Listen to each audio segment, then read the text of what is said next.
You're listening to Rabbi Aryeh Wolbe, Director of Torch, the Torah Outreach Resource Center of Houston. This is the Jewish Inspiration Podcast. Welcome back to way number 26, my dear friends. We already went through 25 of the 48 ways. And if I can characterize these 48 ways, I would say it's the 48 tools to a magnificent life. Each one independently is enough for us to master a pleasure-filled life with connection to Hashem. So what is way number 25? Hamakir Et Mekomo, to know your place. It's so important for us to know our place. When you're in charge, you know that you're in charge. When you're not in charge, know that you're not in charge. It's not your place. The worst thing for a person is not to know where they stand. In our global picture, in our lives, the most important thing for us to know is where we stand with the Almighty, our relationship with Hashem. No.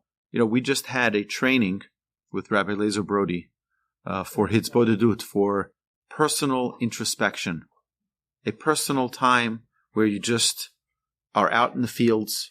We went to a park, and everyone goes their own way, and you talk to Hashem. And he divided it up to the first third, thank Hashem. The second third, ask Hashem. The last third, talk to Hashem about your hopes, about your wishes, about your dreams, about your aspirations. And it's so powerful. You're alone. Just you talk to Hashem. The prayers that we have morning, afternoon, and evening are structured, and they need to remain structured. But this is a prayer that is not structured. It's your prayer. It's your talk to Hashem directly of exactly what you're grateful for, exactly what you're asking for, and what it is that you're hoping for. So, Hamakir Et Mekomo, someone who knows his place, knows his relationship. In a marriage, if someone doesn't know their place, it's a big problem. Everyone needs to know what their task is, what their responsibility is. And it's important. Step number one is we have to know ourselves. My son asked my rabbi, my son is in Israel, so he went to visit my rabbi and to talk to him. He says, when does someone know if they're ready to get married? He says, not before you know yourself. If you don't know yourself, you have no business getting into a relationship with someone else that it could potentially be problematic if a person doesn't know themselves. Another thing is know your role in life. What are we here for? Hashem put every person into this world for a purpose. Know your purpose. If we don't know our purpose, then what are we? We're spinning our wheels. Well, there was a question that was asked yesterday after the lecture. Someone asked, what do I tell someone who doesn't want to live? They don't have anything to live for. He said it's a big problem. It's a very big problem because that means they don't know, they haven't connected with life. They've never really connected with life if they have no reason to live, if they don't know their purpose here. What's the big picture? We have to understand that we're not here to stay. No one is on planet Earth to stay on planet Earth. One thing that we all have in common is we're all going to die. We're all going to have a day that we check out. That's it. We're done. Okay, so how are we preparing for that? How are we preparing for that bill that we're going to pay? The example Rabbi Brody said yesterday. He said, we went to eat dinner in a restaurant, and at the end, when we were leaving, they give us a bill. What's this bill? It's not what we came for. I know, but you don't expect to get food for free. We come to this world, and we have all of these pleasureful experiences. We eat good food. We're able to sleep. We're able to dance. We're able to get married. We have all of these amazing gifts that Hashem gives us. Well, there's a bill that we have to pay at the end. What's that bill? Well, if we use all of those tools to glorify Hashem's name, to bring Hashem into this world, we're scot-free. We did what we needed to do with it. But if we take it all for personal, self-satisfying experiences, it's just for me to enjoy and leave Hashem out of it, and we have a big bill to pay. It's important for every person to write a personal mission statement, and I even say to have a family mission statement. Every business has a mission statement. This organization has a mission statement. If you go to Krispy Kreme, the kosher Krispy Kreme in Atlanta, kosher Krispy Kreme, it has a mission statement. Their goal is to put a smile on every person's face, one donut at a time. That's their mission. Starbucks has a mission. They have a goal. They have a purpose. What's our purpose? What's our own personal mission statement? Why am I here in this world? So me and my family, over COVID, we sat and we put together our family mission statement. I have it hanging in my office, in my home, so that my children, whenever they walk into my office, they can see the mission statement. This is our family's mission statement. This is what we want to accomplish together as a family. And a personal mission statement, not only for business. What's my goal? What do I want to accomplish in my own life? What do I want to achieve? And then keep focused. Keep focused on that mission.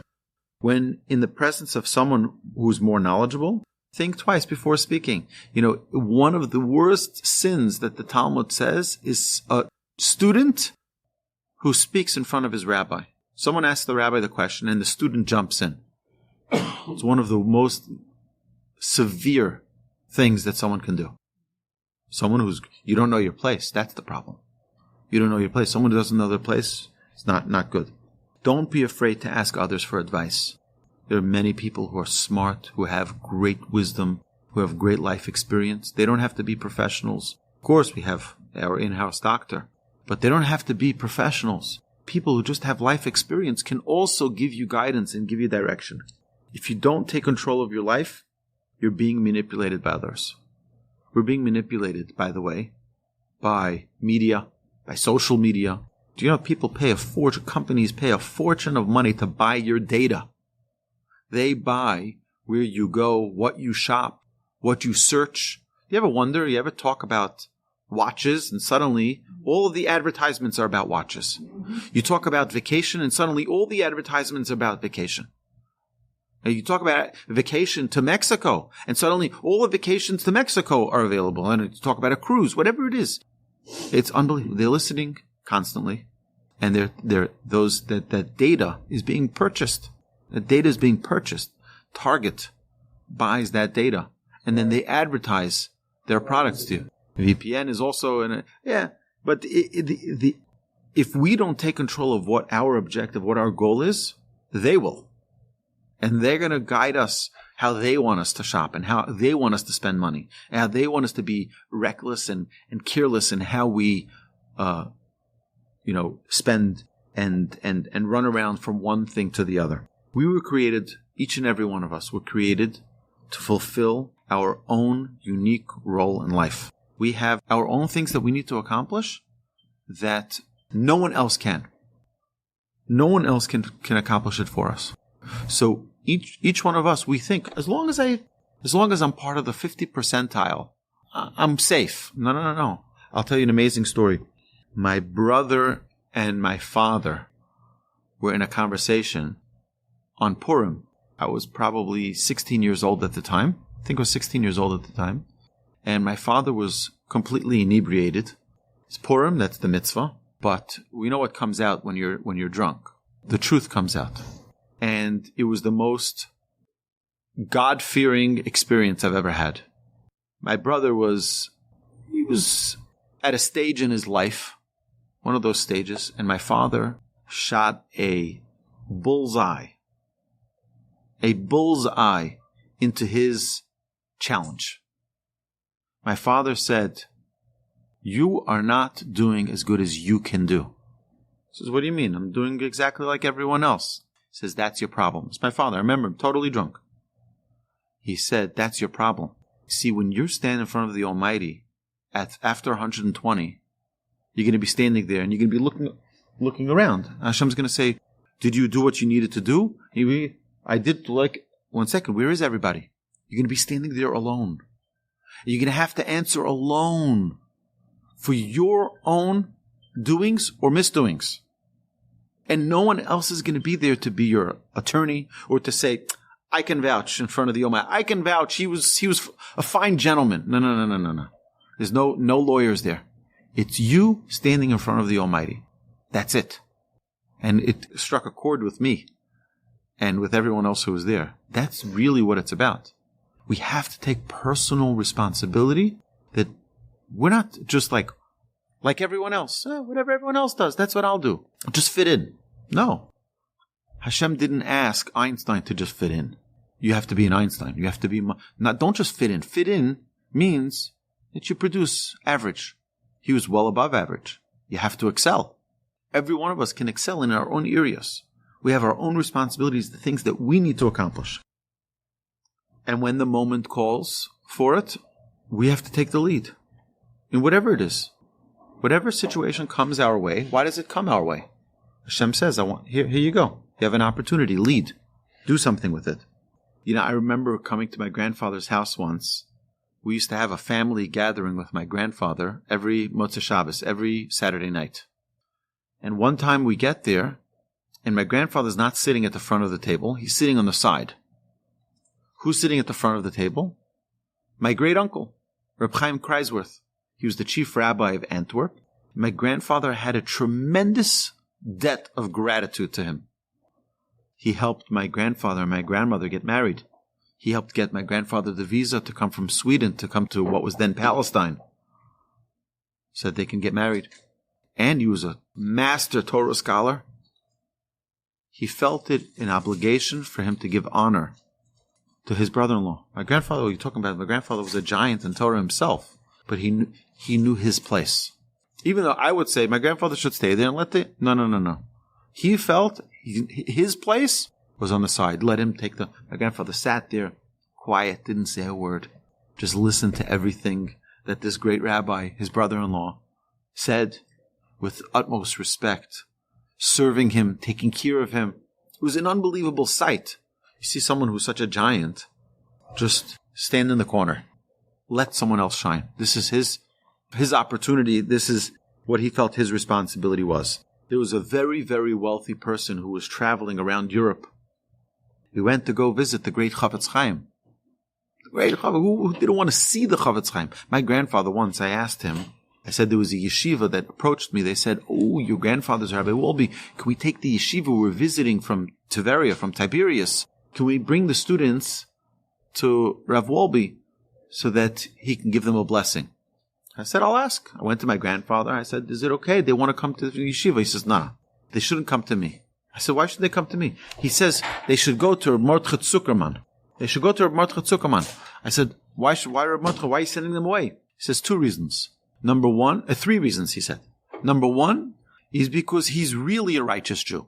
Me, I'm not so righteous. Number 1. Number 2, he saw the Chafetz Chaim. He didn't say he learned. He happened to be a student of his. He saw the Chafetz Chaim with his eyes. He's much holier than I am. He just saw the Chafetz Chaim. And number 3, he has a nicer beard than me. So sure enough, I went back to the yeshiva that asked me, and I told them my grandfather said, for these 3 reasons, you should go to Mordechai Zuckerman. And this is the address, and this is where you can find him. Okay. The yeshiva ended up going to Mordechai Zuckerman. And who was he learning with? My grandfather. So they got both of them at one time. So the yeshiva ended up getting the blessing from both Mordechai Zuckerman and from my grandfather. But you see what he says? He saw the Chafetz Chaim. That's why he's holier. So this individual, this wealthy businessman, was traveling around Europe. He wants to stop by to talk to the Chafetz Chaim. Comes into the Chafetz Chaim's house. And he looks around. He's like, Chafetz Chaim, where's your furniture? He says, where's your furniture? He says, me? I'm just traveling. I don't take my furniture with me when I'm traveling. He says, well, so am I. I'm just traveling too. We all come to this world. We think we're here permanent. We're all traveling.